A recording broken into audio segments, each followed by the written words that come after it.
All nonsense. There are three incidents which prove that Savarkar's Hindutva is unalloyed nationalism. It is not demanding special treatment for Hindus. Okay. It is demanding equal treatment for all. Okay. So Savarkar's Hindutva is unalloyed nationalism where religion, caste and regional pride are secondary to national pride. You have to understand one thing. There are three incidents which will help us understand, In 1938, Savarkar went to Lahore as the president of Hindu Mahasabha.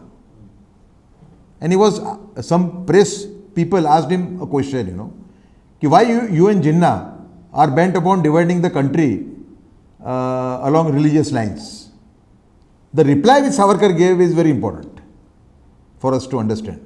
He said, me and Jinnah are not birds of the same feather. Okay. Where Jinnah is for more and more concession for Muslims at the cost of Hindu rights, I am for equal treatment for all.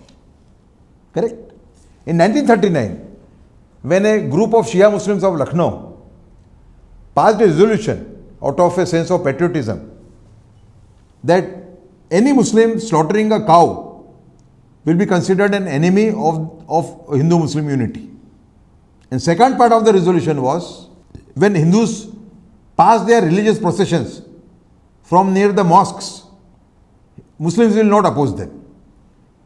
Okay. When Savarkar read this statement, he welcomed it publicly and also wrote a letter to the leader of those Shias. He said, I welcome your resolutions, and if such gestures keep coming from the Muslim community, then Hindu-Muslim unity is possible. And he went a step ahead. He said that since you have made such a genuine gesture, let me also assure you that we will try to convince Hindus not to deliberately pass their processions from near the mosque. And lastly, we have to go into his Hindu manifesto. Hindu manifesto says that people of all religions and castes will have equal rights in independent India. Very nice. Goes a step further. He says if the puja archana, the prayers of religious minorities, he is hinting towards Muslims and Christians, is hindered in any way, the state will step in and protect them. But in the third place, he warns, nation will not allow creation of a nation within a nation in the name of religious minoritism, which is the story of India in the last 60 years.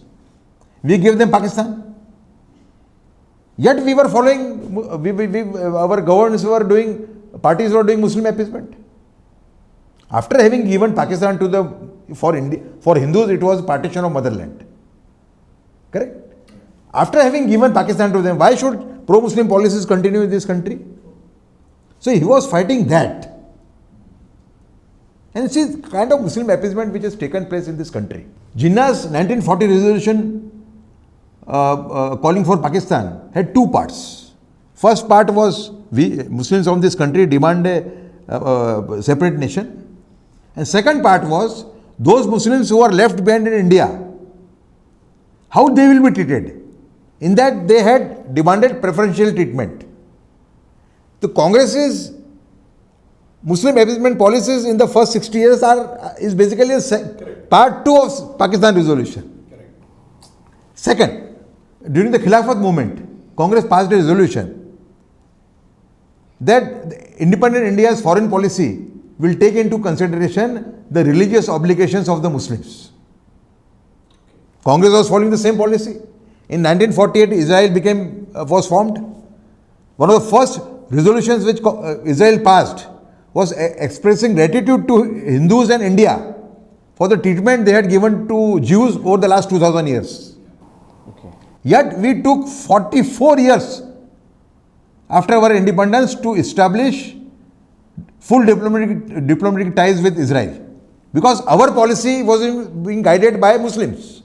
44 years, almost 44 years, the foreign policy of Pakistan and India was same with regard to Israel.